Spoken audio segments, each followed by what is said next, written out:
আমি আমার মাকে প্রশ্ন করেছি, মা তুমি যখন দুই হাত তুলে কাঁদো, আপনারা দেখবেন মায়েরা মাঝে মাঝে চোখের পানি ছেড়ে দিয়ে চোখের পানি চোখ ফুলিয়ে তারা কাঁদে। আমি আমার মাকে প্রশ্ন করেছি, মা তুমি যখন দোয়া করো তখন তুমি বলো তুমি সবার আগে কার জন্য দোয়া করো? সেই মা কি বললেন জানেন? সেই মা কি উত্তর দিলেন জানেন? আরে বাপ, তুই জানতে চাস আমি যখন দোয়া করি, আমি যখন দুই হাত তুলে দোয়া করি, আমি আমার রোগের কথা ভুলে যাই, আমি আমার সমস্যার কথা ভুলে যাই, আমি সবার কথা ভুলে গিয়ে আমি যখন দোয়া করি আগে তোর জন্য দোয়া করি, আমার সন্তানের জন্য দোয়া করি। আল্লাহু আকবার। দেখেছেন মায়ের প্রতি আমাদের কোনো ভালোবাসা নেই। মুহাম্মদ সাল্লাল্লাহু আলাইহি ওয়াসাল্লাম একবার ওমর রাদিয়াল্লাহু তাআলা আনহুকে ডেকে বললেন, শোনো ওমর, হজ করতে ওয়াইস কারনী নামক একজন ব্যক্তি আসবে, তুমি তার কাছে দোয়া চেও। ওমর তার কাছে দোয়া চাইলে আল্লাহ তোমাকে, তার কাছে দোয়া চাইলে দোয়া কবুল হয়ে যায়। ওমর রাদিয়াল্লাহু তাআলা আনহুর মতো এত সম্মানিত একজন সাহাবীকে বললেন ওয়াইস কারনীর কাছে দোয়া চাইতে। তার কারণ কি জানেন? তার কারণ হচ্ছে ওয়াইস কারনী মায়ের খেদমত করতে করতে, মাকে সম্মান করতে করতে, মায়ের দোয়া নিতে নিতে এমন পর্যায়ে চলে গেছে আল্লাহ দুনিয়াতেই তাকে সম্মান দান করেছেন। আল্লাহু আকবার। দেখেছেন, এই জন্য ওমরের মতো সাহাবীকে বললেন ওয়াইস কারনীর কাছে দোয়া চাইতে। করোনা হওয়ার পরে, করোনার কথা মনে আছে? করোনা হওয়ার পরে আপনারা দেখেছেন বন্ধুর কাছে যায় নাই, প্রতিবেশী আরেক প্রতিবেশীর কাছে যায় নাই, স্বামী স্ত্রীর কাছে যায় নাই। করোনা হওয়ার পরে বন্ধুর কাছে যায় নাই, বান্ধবীর কাছে যায় নাই, এক বন্ধু আরেক বন্ধুর কাছে যায় নাই, প্রতিবেশীর কাছে যায় নাই। কিন্তু এখন এই ইতিহাসের পাতা খুললে দেখা যায়, এখন এই ইতিহাস সাক্ষী আছে, মা তার ছেলেকে কাঁধে করে হাসপাতালে নিয়েছে। করোনা হওয়ার পরে বাবা তার ছেলেকে কাঁধে করে হাসপাতালে নিয়েছে। এখনো ইতিহাস সাক্ষী আছে, করোনা হওয়ার পরে মা তার ছেলেকে চুমু খেয়েছে। করোনা হওয়ার পরে বাবা তার ছেলের পাশে সারা রাত ছিল, ঠিক কিনা? একদিন আব্দুল্লাহ ইবনে ওমর রাদিয়াল্লাহু তাআলা আনহু কাবার পাশে দাঁড়িয়েছিলেন।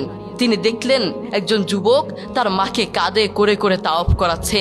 আব্দুল্লাহ ইবনে ওমর রাদিয়াল্লাহু তাআলা আনহু তার দিকে তাকিয়ে থাকলেন। এরপর যুবকটি আব্দুল্লাহ ইবনে ওমর রাদিয়াল্লাহু তাআলা আনহুর কাছে এসে বললেন, আমি কয়েকটা বছর এভাবে আমি আমার মাকে কাঁধে করে বেড়াই, আমি আমার মাকে বাথরুমে নিয়ে যাই কাঁধে করে, আমি আমার মাকে খাওয়াতে নিয়ে যাই কাঁধে করে, প্রত্যেকটা জায়গায় আমি আমার মাকে এভাবে কাঁধে করে নিয়ে যাই। আপনি বলুন, আপনার কাছে আমার প্রশ্ন, আমি কি আমার মায়ের হক আদায় করতে পেরেছি? আমি কি আমার মায়ের হক আদায় করতে পেরেছি? আব্দুল্লাহ ইবনে ওমর রাদিয়াল্লাহু তাআলা আনহু কি বললেন জানেন? তোমার মা তোমাকে জন্ম দেওয়ার সময় কয়েক হাজার কষ্টের নিঃশ্বাস ছেড়েছে। তুমি যদি সেই কয়েক হাজার কষ্টের নিঃশ্বাস থেকে একটি কষ্টের নিঃশ্বাসের হক আদায় করার জন্য কিয়ামত পর্যন্ত তোমার মাকে এভাবে কাঁধে করে বয়ে বেড়াও, কিয়ামত পর্যন্ত একটা কষ্টের নিঃশ্বাসের হক আদায় করতে পারবে না। আল্লাহু আকবার। এই পৃথিবীতে আমাদের সবচেয়ে আপন এবং কাছের মানুষ কি? আমাদের মা এবং বাবা। তাদের চেয়ে আপনজন আর কেউ নেই। আমাদের উচিত তাদের সাথে সুন্দর ব্যবহার করা, তাদের সাথে সুন্দর আচরণ করা। বন্ধু, আমি তোমাকে বলতে চাই, সব সময় মায়ের পাশে থাকার চেষ্টা করবা, মায়ের খেদমত করার চেষ্টা করবা, মাকে সহযোগিতা করার চেষ্টা করবা। কখনো একটা কাজ করবা না। সেই কাজটা কি? সেই কাজটা হচ্ছে কখনো মায়ের বদদোয়া নেওয়ার চেষ্টা করবা না। বন্ধু মনে রেখো, দোস্ত মনে রেখো, মায়ের বদদোয়া নিয়েছো মানে তোমার পুরো লাইফ নষ্ট হয়ে যাবে, পুরো জীবন নষ্ট হয়ে যাবে। মনে রেখো, রাইফেলের গুলি মিস হতে পারে, মায়ের বদদোয়া মিস হতে পারে না, ঠিক কিনা? এই জন্য মায়ের কাছ থেকে কখনো বদদোয়া নেওয়া যাবে না। রাজি আছি ইনশাল্লাহ? আমরা কখনো মায়ের কাছ থেকে বদদোয়া নিব না, সবসময় দোয়া নেওয়ার চেষ্টা করব। তুমি যদি মায়ের কাছ থেকে দোয়া নাও, আল্লাহ সুবহানাহু ওয়া তাআলা তোমাকে দুনিয়াতেই আল্লাহর দয়ায় সম্মানিত করে ফেলবেন। এই জন্য ওমরের মতো সাহাবীকে বললেন ওয়াইস কারনীর কাছে দোয়া চাইতে। এই জন্য আমরা মায়ের দোয়া নিব, মায়ের সাথে সুন্দর আচরণ করব। রাজি আছি ইনশাল্লাহ? আমরা মায়ের সাথে সবসময় সুন্দর আচরণ করার চেষ্টা করব। আপনি দেখেন, আপনার মা আপনাকে প্রকৃতভাবে ভালোবাসেন ভাই, আপনাকে নিজের জীবনের চেয়েও ভালোবাসেন, আর কাউকে ভালো না বাসলেও তার সন্তানকে ভালোবাসেন। আপনার বন্ধু আপনাকে স্বার্থের জন্য ভালোবাসে, যারা আপনার জন্য পাগল তারা আপনাকে স্বার্থের জন্য ভালোবাসে। আপনার প্রিয় মানুষ আপনাকে স্বার্থের জন্য ভালোবাসে। সারা পৃথিবীটাই ধোঁকা, আপনাকে সবাই স্বার্থের জন্য ভালোবাসে। আপনার প্রতিবেশী আপনার কাছে আসবে স্বার্থের জন্য, আপনার প্রিয় মানুষ আপনার কাছে আসবে স্বার্থের জন্য, আপনার ভালোবাসার মানুষ আপনার কাছে আসবে শুধুমাত্র স্বার্থের জন্য। সারা পৃথিবীটাই ধোঁকা ধোঁকা, সারা পৃথিবীটা আপনার থেকে নিতে চায়, কিন্তু আপনার মা আপনাকে নিজের জীবনের চেয়েও ভালোবাসে, কিন্তু সেটা আপনি জানেন না। আপনার মা আপনাকে নিজের জীবনের চেয়েও ভালোবাসেন, কিন্তু সেই মায়ের প্রতি আপনার কোনো ভালোবাসা নেই, সেই বাবার প্রতি আপনার কোনো ভালোবাসা নেই। আপনি নাফরমান, আপনি কত বড় নাফরমান, আপনি নিজেকে প্রশ্ন করুন, আপনি কত বড় নাফরমান। আমি যদি তোমাকে প্রশ্ন করি, আজ সারাদিন তুমি কাকে বেশি, কার জন্য বেশি দোয়া করেছ? তুমি বলবা। তোমাকে যদি প্রশ্ন করি মায়ের জন্য কয়বার দোয়া করেছ? তুমি বলবা একবারও মায়ের জন্য দোয়া করতে পারি নাই। আমি যদি তোমাকে প্রশ্ন করি আজ সারাদিন কয়বার, আজ একটা মাস চলে গিয়েছে, যারা মা আছেন বাবা আছেন আপনাদের সন্তানদেরকে ডেকে প্রশ্ন করবেন, বাবা আজ তো একটা মাস চলে গেল, আজ তো একটা বছর চলে গেল, কয়েকটা বছর চলে গেল, তুমি বলো তুমি কার জন্য দোয়া করেছ? তোমার মা আমি আমার জন্য দোয়া করেছ? তোমার বাবা আমি আমার জন্য দোয়া করেছ? সন্তান কি বলবে জানেন? আমি মা দুঃখের বিষয়, আপনার জন্য আমি দোয়া করতে পারি নাই, বাবা আপনার জন্য আমি দোয়া করতে পারি নাই। কি সন্তান আপনি জন্ম দিলেন, যেই সন্তান আপনার জন্য দোয়া করতে পারে না ওটা সন্তান হতে পারে না। ওটার মতো নাফরমান আসমানের নিচে জমিনের উপরে আর একটা হতে পারে না, ঠিক কিনা?